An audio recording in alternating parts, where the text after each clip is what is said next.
Yes, hello everyone. So today we are going to do a small mock test. तो आज हम एक छोटा सा mock test करने वाले हैं. तो देखती हूँ कि ये एक मिक्स रहेगा, लाइक करंट अफेयर्स भी है इसमें, ज्योग्राफी भी है, हिस्ट्री भी है, पॉलिटी भी है. तो मुझे देखना है कि मॉक टेस्ट में आपके कितने मार्क्स आ रहे हैं. तो आपके कमेंट्स देखे जाएंगे, आपके आंसर्स देखे जाएंगे और ये है आपका mock test. So without any time waste let's begin. Fine. So the first question, जो पहला सवाल आपसे पूछा जा रहा है, which of the following is a commercial crop. तो दो तरह के क्रॉप होते हैं, आप पढ़ चुके हैं. खाद्य यानी कि फूड क्रॉप, जो आप खाते हैं, जैसे चावल, गेहूं, है ना. और एक होता है कमर्शियल क्रॉप, जो आप खा नहीं सकते लेकिन उसको बेचा जाता है और उससे पैसे कमाए जाते हैं. अंग्रेजों ने भी हमारे साथ ऐसे ही किया था. इंडिगो नील की खेती करवाई थी हमसे जबरदस्ती. एक कैश क्रॉप है. तो इनमें से कौन सा आपसे पूछा जा रहा है कि कमर्शियल क्रॉप है. तो बहुत नॉर्मल सा आंसर है इसका कि यहाँ आप देख सकते हैं कि जूट, कॉटन, टी, ओपियम, ये सब क्या है, ये सब आपका कैश क्रॉप्स है. और राइस, ये क्या है, आपका खाद्य क्रॉप है. Right. So the thing is कि यहाँ पे सब कुछ, मस्टर्ड, टोबैको, आप टोबैको खाओगे थोड़ी, तो ये खाद्य क्रॉप तो है नहीं. तो टोबैको, मस्टर्ड, जूट, ये सब क्या है, all of the following will be the answer. सारे यहाँ पे आपके कमर्शियल क्रॉप आ जाते हैं. ये इंडियन एग्रीकल्चर का आपका क्वेश्चन है. ठीक है. तो इंडियन एग्रीकल्चर में हमने बहुत सारी चीज़ें पढ़ी हैं, और दाल और ये सब चीज़ें भी आप पढ़ते हैं. बहुत सारे फूड क्रॉप्स पढ़ते हैं, राजमा, कितने टाइप के पल्सेस होते हैं. तो ये सब पे भी आप ध्यान दीजिएगा. इवन दाल में भी आपको देखना है पल्सेस में कि कौन सा आपका राबी क्रॉप है, कौन सा आपका खरीफ क्रॉप है. ये सब भी हम लोग यहाँ पे समझेंगे. फाइन. नेक्स्ट क्वेश्चन है कि जब दाल की इतनी बातें कर ली हमने, तो क्या आप यह बता सकते हैं कि दाल यानी कि जो आपका पल्सेस है, ये सबसे ज्यादा किस स्टेट में पाया जाता है. पल्सेस सबसे ज्यादा किस स्टेट में प्रोड्यूस किया जाता है. Large quantity of pulses in Indian state, which Indian state इसको प्रोड्यूस किया जाएगा. What will be the answer of this question. Yes. So the map you can see over है. यहाँ पे आपको मैप दिख रहा है. यहाँ पे महाराष्ट्र है, मध्य प्रदेश है, उत्तर प्रदेश, राजस्थान. यहाँ पे एक अच्छे क्वांटिटी ऑफ दाल प्रोड्यूस होते हैं, लेकिन सबसे ज्यादा दाल प्रोड्यूस होता है आपका मध्य प्रदेश में. मध्य प्रदेश में सबसे ज्यादा आपका पल्सेस का प्रोडक्शन होता है. नेक्स्ट क्वेश्चन कि आपको डिसेंडिंग ऑर्डर में अरेंज करना है. पंजाब है, वेस्ट बंगाल है, Uttar Pradesh, Andhra Pradesh. Descending order of rice production, यानी कि सबसे ज्यादा राइस जहां प्रोड्यूस होता है वो आप सबसे पहले रखिएगा, सेकेंड नंबर पे उसके बाद, और third, fourth and so on. Right. तो डिसेंडिंग का मतलब होता है कि सबसे ज्यादा जहां प्रोड्यूस होता है उसको आपको सबसे पहले रखना है. सो इसका आंसर आप बताएंगे कमेंट सेक्शन में. पूरा टाइम मिल रहा है आपको आंसर बताने का. सो जल्दी से आंसर बताइएगा. Yes everyone, we are waiting for your response. Very good. नहीं, मुझे सबके आंसर्स नहीं मिल रहे हैं. थोड़ा और स्पीड बढ़ाएंगे आप लोग, है ना. यस. ठीक है. तो यहाँ पे आप देखें, ये आपका राइस का बेल्ट है. तो जहां बारिश ज्यादा होगी ना, राइस वहां ज्यादा प्रोड्यूस होगा, क्योंकि पहले आप जानते हैं कि लैंड को कुछ सेंटीमीटर्स ऑफ वाटर पहले उसमें भर दिया जाता है, उसके बाद राइस को प्रोड्यूस किया जाता है, उसमें राइस का प्रोडक्शन बढ़ जाता है. राइट. तो ये वाला एरिया आपका राइस प्रोडक्शन बेल्ट सबसे ज्यादा है. Eventually the answer will be West Bengal, Uttar Pradesh, Punjab and then Andhra Pradesh. ठीक है. पंजाब भी एक अच्छा आप क्वांटिटी ऑफ राइस प्रोड्यूस कर रहा है. बहुत लोगों को लगता है पंजाब में प्रोडक्शन नहीं होगा, लेकिन ऐसा नहीं है. अगर आप देख सकते हैं यहाँ पे, ये पूरा ये पंजाब का एरिया है, यहाँ पे भी राइस का प्रोडक्शन अच्छे तरीके से अब किया जाता है. लेकिन ज्यादा ईस्ट में राइस का प्रोडक्शन ज्यादा होता है. जैसे जैसे आप ईस्ट में आते हैं तो राइस ज्यादा लोग खाते हैं. वेस्ट की ओर जाते जाते व्हीट का ज्यादा वहां पे कंजम्पशन है, लोग रोटी ज्यादा खाते हैं, है ना. चलिए नेक्स्ट क्वेश्चन है, what is the correct descending order of food grain production producing state. अच्छा ठीक है. तो पूरा खाद्य, पूरा खनन जो है, तो पूरा जितना भी खाने का सामान है, आपसे पूछा जा रहा है फूड ग्रेन प्रोडक्शन सबसे ज्यादा किस स्टेट में होता है. तो इसका आंसर आप बताएंगे. यहाँ पे भी आपके पास ऑप्शन है, उत्तर प्रदेश, मध्य प्रदेश, पंजाब और वेस्ट बंगाल. तो पहले इसको डिसेंडिंग ऑर्डर में हम अरेंज करेंगे. कैसे अरेंज करेंगे इसको डिसेंडिंग ऑर्डर में. पहले क्या होगा. Yes everyone will be participating. सबको आंसर देंगे. देखिए एग्जाम सबके बहुत पास आ गए हैं, और अब क्वेश्चन से डरना नहीं है, तुरंत क्वेश्चन देके आंसर बताना है. तो यहाँ पे आपको एक पूरा मैप दिख रहा है, ये फूड ग्रेन प्रोडक्शन का है, और आप समझ रहे कि उत्तर प्रदेश जो है हमारा एक ऐसा स्टेट है जहाँ पे क्राइम रेट भी ज़्यादा है लेकिन फूड का प्रोडक्शन भी ज़्यादा है, और उत्तर प्रदेश उसका आंसर हो जाएगा। पॉपुलेशन भी सबसे ज़्यादा उत्तर प्रदेश में है, लेकिन हाँ एरिया वाइज उत्तर प्रदेश सबसे बड़ा नहीं है। राजस्थान सबसे बड़ा है, उसके बाद मध्य प्रदेश है, उसके बाद आपका महाराष्ट्र है, फिर उत्तर प्रदेश है, लेकिन फूड ग्रेन प्रोडक्शन में उत्तर प्रदेश सबसे बड़ा है। फिर आपका पंजाब है, पंजाब जिसको भारत का अन्नदाता भी कहते हैं, मध्य प्रदेश है, फिर वेस्ट बंगाल है। अब ये क्या है? शाहरुख खान है। तो शाहरुख खान किस खेत में खड़े हैं, ये भी सवाल है। ये बताइएगा कि शाहरुख खान यहाँ पे किस खेत में यहाँ पे खड़े हैं, बताएंगे। अब तो इतने देख के आप एग्रीकल्चर को देख के बता ही दोगे। अच्छा, इसके भी आंसर्स आ रहे हैं, और fine, I have understood that you are more funny than me, है ना। बढ़िया है, बढ़िया, एवरीवन वेरी गुड, ठीक है। तो शाहरुख खान जो है वो मस्टर्ड के खेत में खड़े थे। अब आपसे पूछा जा रहा है कि खरीफ, राबी और जायद। देखो गाइज, हम लोगों ने ये बहुत बार पढ़ा है, आप जानते हैं कि जैसे ही मॉनसून आता है, मॉनसून यानी कि बारिश का सीजन आता है, ऑनसेट ऑफ मॉनसून शुरू होता है, तो जो क्रॉप की बोई होती है वो खरीफ क्रॉप होती है, ठीक है। और जैसे अभी ठंड आ गई ना, ये जो अक्टूबर नवंबर का मौसम है, जब ठंड शुरू हो चुकी है तो इसकी कटाई होती है। तो खरीफ का सीजन यही है, यानी कि जून से लेकर ये जो आपका सितंबर अक्टूबर तक का मंथ है, ये खरीफ का सीजन है। इसको बहुत ज़्यादा बारिश की ज़रूरत होती है। तो बारिश की ज़रूरत होती है, जैसे बारिश कम होने लगती है, तो जैसे बारिश कम होने लगती है इस फसल की कटाई हो जाती है, राइट। कोई डाउट है आपको यहाँ तक? नहीं।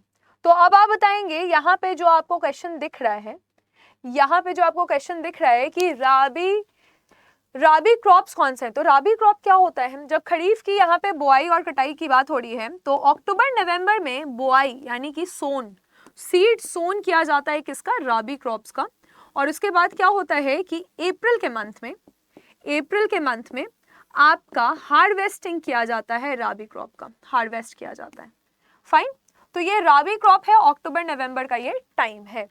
क्लियर है guys? Understood? Are we having any problem? नहीं है कोई प्रॉब्लम? तो अब इसका आंसर क्या हो जाएगा कि not match of the following, यानी कि कौन सा करेक्ट नहीं है। देखो, राबी में मस्टर्ड सही है, यानी मस्टर्ड जो है उसकी बुआई अभी होगी और अप्रैल में उसकी कटाई होगी, ठीक है। अप्रैल में उसकी कटाई होगी। कॉमन सेंस का बात है। अगर आप सरस्वती पूजा के बारे में जानते हैं तो सरस्वती पूजा कब मनाया जाता है? आपका फरवरी के आसपास मनाया जाता है। फरवरी में हम लोग पीला कपड़ा पहनते हैं, और पीला कपड़े में क्या बोलते हैं कि आज पूरा भारत जो है वो पीला दिखेगा। क्यों? क्योंकि लोग भी पीले कपड़े पहने हुए हैं, और मस्टर्ड जो सरसों का खेत है वो भी पूरा लहरा रहा है। तो लहराएगा कब? लहराएगा जब वो रहेगा तब ना लहराएगा। और ये जो मस्टर्ड है वो राबी क्रॉप है। कैसे? तो अगर ये खरीफ क्रॉप होता तो उसकी कटाई तो अभी हो जाती, राइट। अब इसमें गलत क्या है? तो यहां तक आपको समझ में आ गया। गलत यह है कि कुकुम्बर जो है, कुकुम्बर यानी कि खीरा एक जायद क्रॉप है।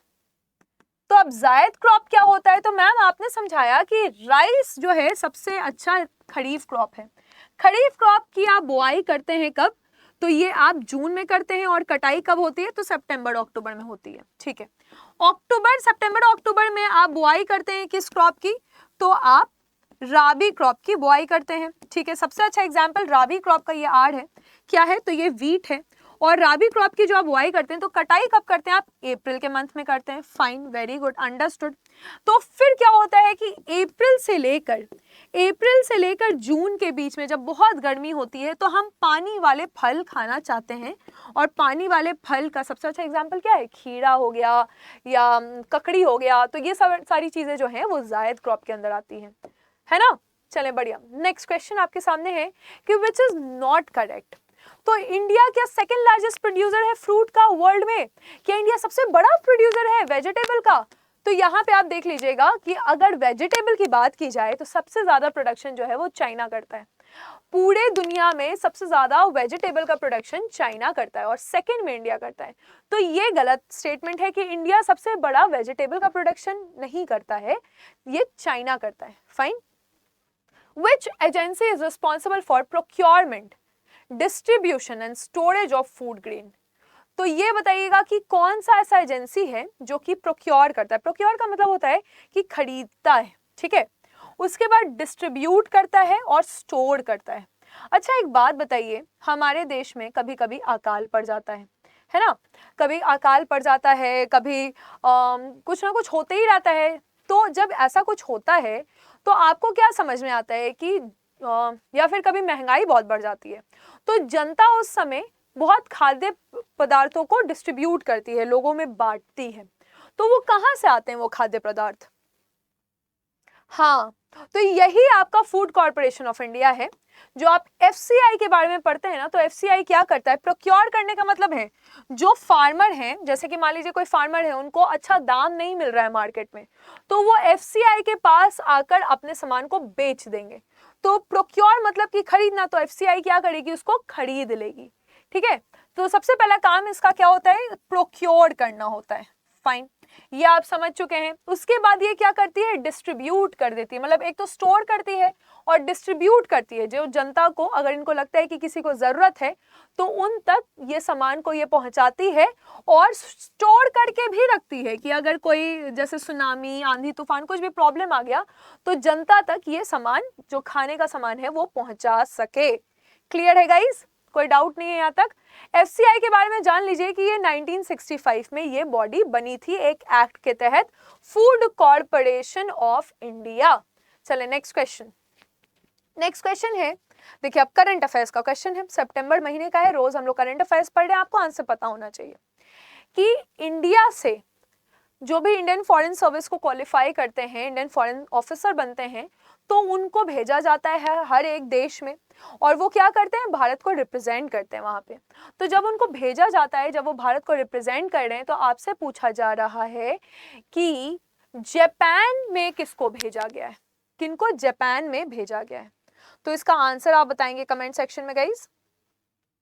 यस, तो जापान भेजा गया है सिबी जॉर्ज को। किसको भेजा गया है? जापान, सिबी जॉर्ज को जापान भेजा गया है। बिल्कुल। नेक्स्ट सवाल आपसे मॉडर्न इंडियन हिस्ट्री का पूछा जा रहा है कि इंडियन नेशनल कांग्रेस कब बना? Indian national Congress, Indian national Congress आपका बना है 1885 में। कहाँ बना है? बॉम्बे में बना है। किसने बनाया? जो कि कभी अध्यक्ष नहीं बने, तो एओ ह्यूम, जो कि जनरल सेक्रेटरी रहे, उन्होंने बनाया। सबसे पहले अध्यक्ष कौन थे? बोमेश चंद्र बैनर्जी थे। ये सारी चीजें आपको पता है। पहली मीटिंग में कौन, कितने लोग थे? तो 72 डेलीगेट्स थे। ठीक है, 72 डेलीगेट्स सबसे पहले आए थे। तो उसमें दादा भाई नौरोजी तो थे, केटी तेलंग भी थे, फिरोज शाह मेहता भी थे, लेकिन सुरेंद्र नाथ बैनर्जी नहीं थे, क्योंकि वो अपने खुद के एक मीटिंग में गए हुए थे। उनकी भी एक पार्टी थी इंडियन नेशनल कांग्रेस के पहले, और वो उसमें गए हुए थे। तो जब इंडियन नेशनल कांग्रेस के बारे में आपको सारी बातें पता हैं, तो इनमें से कौन सी बातें गलत है? क्या ये 1885 में बनी? बिल्कुल बनी। ठीक है, फर्स्ट मीटिंग में डब्ल्यूसी बैनर्जी बने थे प्रेसिडेंट, क्या ये बात सही है? बिल्कुल थे डब्ल्यूसी बैनर्जी, फर्स्ट मीटिंग में यही थे प्रेसिडेंट। उसके बाद पूछा जा रहा है कि it was formed when 72 delegates from all the presidencies and provinces of India met. ये भी बात सही है। एओ ह्यूम क्या एक रिटायर्ड ब्रिटिश प्रोफेसर थे? नहीं, एओ ह्यूम प्रोफेसर नहीं थे, ये इंडियन सिविल सर्विस के मेंबर थे। तो ये इंडियन सिविल सर्विस के ऑफिसर थे, और ये एक रिटायर्ड ऑफिसर थे, प्रोफेसर नहीं थे। ये स्टेटमेंट गलत है। ठीक है, कांग्रेस को कहा गया कि कांग्रेस जो है माइक्रोस्कोपिक माइनॉरिटी है। What is a microscopic minority? यानी कि ये कहा गया कि ये तो बहुत कम लोगों का यहाँ पे रिप्रेजेंटेशन कर रही है। ऐसा नहीं है कि ये सबको रिप्रेजेंट कर रही है, ये हिंदुओं को दिखा रही है, मुस्लिम को दिखा रही है, सिख को दिखा, ऐसा नहीं है, ये बहुत कम रिप्रेजेंटेशन कर रही है। तो ये बात कांग्रेस के बारे में किन्होंने कही थी? ये बात कांग्रेस के बारे में लॉर्ड डफरिन ने कही थी। लॉर्ड डफरिन ने कांग्रेस के बारे में ये कहा, who said that the Congress is tottering to its fall, and one of my great ambition while in India is to assist to its peaceful demise। इसका मतलब है कि कांग्रेस गिरती जा रही है, खराब होती जा रही है कांग्रेस, और मेरा ये बहुत, मुझे मजा आएगा देखने में कि कांग्रेस जो है वो खत्म हो जाए, समाप्त हो जाए। ऐसा लॉर्ड कर्जन ने कहा था। लॉर्ड कहने का मन नहीं कर रहा है, लेकिन ठीक है। 1905 में इन्होंने बंगाल का विभाजन भी किया था, और वो विभाजन भंग हो गया 1911 में। ठीक है, चलिए next. Begging institute, Indian national Congress क्या है?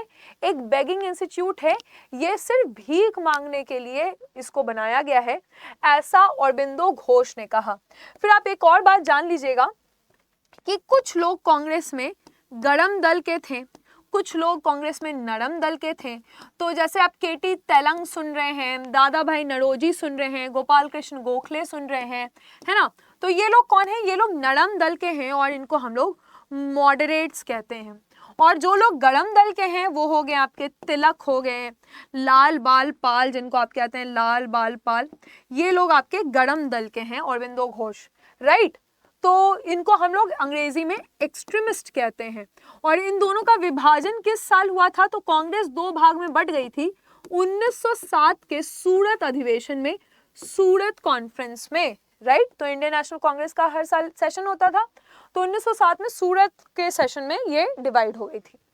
Which state has become the first to deliver Indian post mail by drone? अब देखिए करंट अफेयर्स का सवाल है जून महीने का, तो ऐसा ही होगा एग्जाम में भी, कभी कुछ क्वेश्चन आएगा कभी कुछ आएगा, सीक्वेंस में तो पूछा नहीं जाएगा कि एक ही बार में आपसे ज्योग्राफी पूछ रहा है, एक ही बार में हिस्ट्री पूछ रहा है, ऐसा तो नहीं होगा।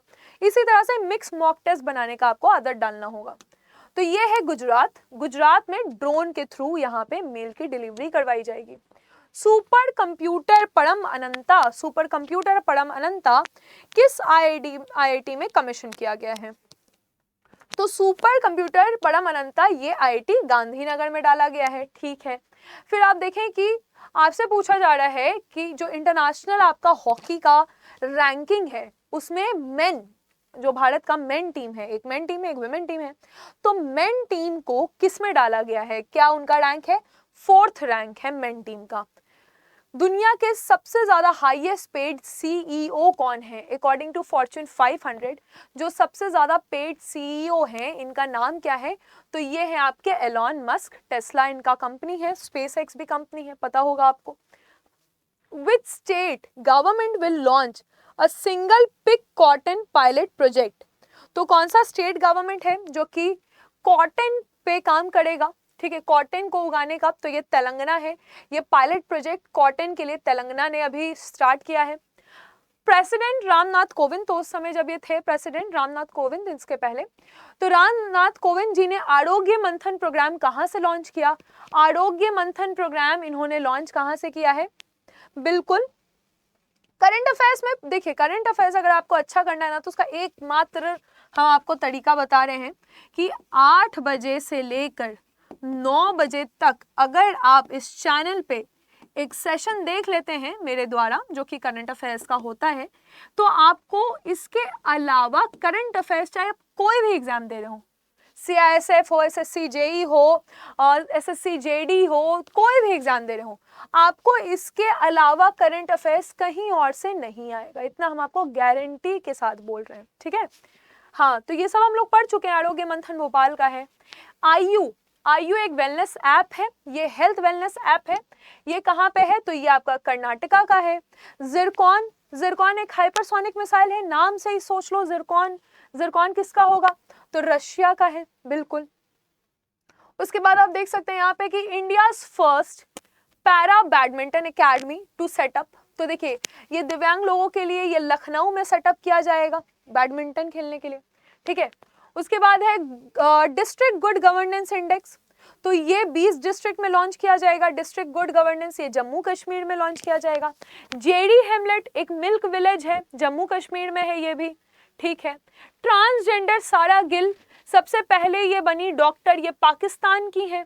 सारे क्वेश्चंस जो हैं मॉक में इसी तरह से आपसे पूछे जाते हैं और एग्जाम में भी ऐसे क्वेश्चन आएंगे। गगनयान ह्यूमन स्पेस मिशन है, ठीक है। तो गगनयान जो है इसका इंजन का नाम है विकास इंजन ही लोगों को स्पेस में लेके जाएगा।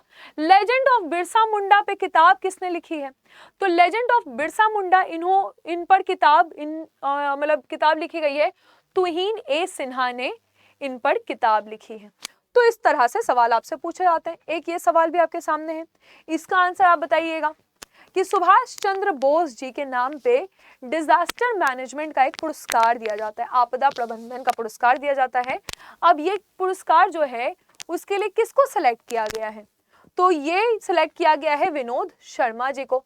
Okay, Syed Modi international tournament, अब देखिए बैडमिंटन का है सैयद मोदी, आज के भी करंट अफेयर्स में हम रिवाइज करवाएं तो ये आप मुझे लगता है कि कमेंट सेक्शन में बता सकते हैं, तो इसलिए ये क्वेश्चन मैंने आपके लिए छोड़ा है कि आप मुझे बताएंगे। उसके अलावा मैं आपको एक बात बता दूं कि अगर आप सीआईएसएफ की तैयारी कर रहे हैं या बीएसएफ की तैयारी कर रहे हैं तो दोनों बैचेस हमारे पास हैं। किसी भी एग्जाम की आप तैयारी कर रहे हैं सारे बैचेस हमारे पास हैं। डीआरडीओ की तैयारी कर रहे हैं, एसएससी जेई में अगर आप टेस्ट सीरीज चाहते हैं तो एवरीथिंग इज अवेलेबल। आपको बस क्या करना है कि मैं आपको पहले प्रोसेस बता दूं। आपको इस तरह से गूगल में आना है। गूगल में जैसे आप आते हैं आप adda247.com पे जाते हैं। इस पे जाते ही आप इस वेबसाइट पे जाएंगे। देखिए अगर आपको गवर्नमेंट जॉब चाहिए, अभी इतनी वैकेंसी आने वाली है, अगर आपको सच में गवर्नमेंट जॉब चाहिए तो आप एक काम जरूर करें कि आप जल्दी से adda247 का ऐप इंस्टॉल कर लें और इस चैनल को सब्सक्राइब कर लें। दोनों काम फ्री का है। चैनल को सब्सक्राइब कीजिए, जो भी इंफॉर्मेशन है ज्ञान का एकदम समुद्र है, लेते रहिएगा ज्ञान, तो आप जो भी इंफॉर्मेशन आपको मिल जाएगा। लेकिन चैनल को सब्सक्राइब करके नोटिफिकेशन ऑन करना जरूरी है और ऐप इंस्टॉल करना बहुत जरूरी है। दोनों चीज फ्री के लिए, ठीक है। इसके अलावा अगर आप चाहते हैं कि थोड़ा टाइम को शेड्यूल डिसिप्लिन तरीके से पढ़ाई किया जाए तो आप जैसे डिफेंस में मान लीजिए आप सीआईएसएफ की तैयारी कर रहे हैं, ठीक है, तो सीआईएसएफ में आप कांस्टेबल फायरमैन की तैयारी कर रहे हो या एएसआई की तैयारी कर रहे हैं, जिसकी भी आप तैयारी करें आपको उस बैच पे क्लिक करना है, बाय नाउ पे जाना है। 7,999 का बैच है, लेकिन Y332 कोड यूज करना है। यहाँ पे Y332 कोड यूज करके 1839 रुपीज का आपको ये बैच मिल जाएगा, राइट। फिर आप कंटिन्यू कीजिए, अपना नाम नंबर लिखिए, ठीक है, नाम नंबर लिखिए, फिर कंटिन्यू कीजिए और यहाँ पे आप अपना पेमेंट कर लीजिए। ये सीआईएसएफ का बैच है। इसके अलावा अगर आप एसएससी जेई की तैयारी कर रहे हैं तो मैं बोलूंगी कि एसएससी जेई में टेस्ट जरूर बनाइएगा, ठीक है। तो टेस्ट बनाने के लिए जो कोड है आपका, टेस्ट का कोड है आपका Y332S। तो देखिए Y332S टेस्ट कोड लगाने पे 206 रुपए का मिल जाएगा। फिर अगर आप सोचे कि मैम मुझे ना डीआरडीओ की तैयारी करनी है और आईएमडी की तैयारी करनी है और मुझे ना नॉन टेक पढ़ना है, बेसिकली मुझे क्या करना है कि मैम आप ऐसा बता दीजिए कि reasoning, maths, English, science, GK का नॉन टेक पूरा कंप्लीट करना है, तो इसके लिए भी हमने एक बैच बनाया है, सिर्फ नॉन टेक का बैच। अगर हम यहाँ पे Y332 कोड यूज करते हैं तो सिर्फ 1023 रुपीज में मुझे ये नॉन टेक का बैच मिल जाएगा। तो बहुत आसान तरीके से पढ़ाई हो सकती है। यूट्यूब और पेड क्लासेस दोनों को अगर आप पढ़ते हैं मिला के तो किसी भी एग्जाम को आप बहुत इजीली क्वालिफाई कर सकते हैं। So all the very best, thank you for the session. इसी तरह से आप पढ़ते रहिए और मैं आपके लिए इस तरह के शॉर्ट मॉक टेस्ट लेते आऊंगी। Thank you. अगर आपको किसी पर्टिकुलर सब्जेक्ट का मॉक टेस्ट चाहिए तो मुझे कमेंट सेक्शन में बताइएगा कि किस सब्जेक्ट का आपको मॉक टेस्ट चाहिए। Thank you.